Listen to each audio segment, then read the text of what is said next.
Official কর্ডনে তারা বাংলাদেশ এয়ারফোর্সের একটি টিমও উদ্ধার করছেন, যারা সিলেট এয়ারপোর্টে তাদের নিয়মিত একটি মহড়ায় অংশ নিচ্ছিলেন।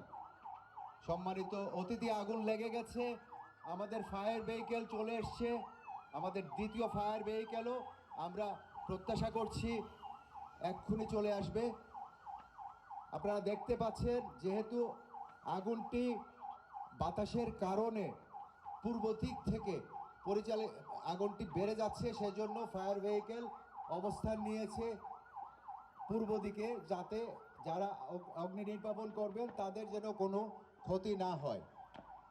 সুধী মণ্ডলী, আপনি দেখতে পাচ্ছেন অগ্নি নির্বাপন কার্যক্রম শুরু হয়েছে, এবং অ্যাপ্রনে এই ধরনের দুর্ঘটনায় যেসব আয়োজন করতে হয় তার অন্যতম একটি হচ্ছে যাত্রী উদ্ধার এবং তাদেরকে সেবা প্রদান।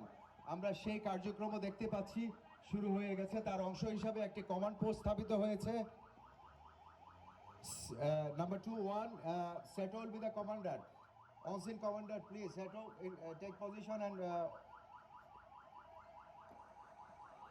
আপনারা দেখতে পাচ্ছেন আমাদের আনসার বাহিনী, বাংলাদেশ পুলিশ, এপিবিএন এবং বাংলাদেশ বিমান বাহিনীর বিশেষ একটি দল অবস্থান নিয়েছে। অ্যাবস্ট্যাকও আসছে। সুধীমণ্ডলী, আমাদের মাঝে উপস্থিত হয়েছে র্যাব 9-এর একটি দল, যাদের টহল টিমকে অনুরোধ করাতে তারা এসে যোগদান করেছেন।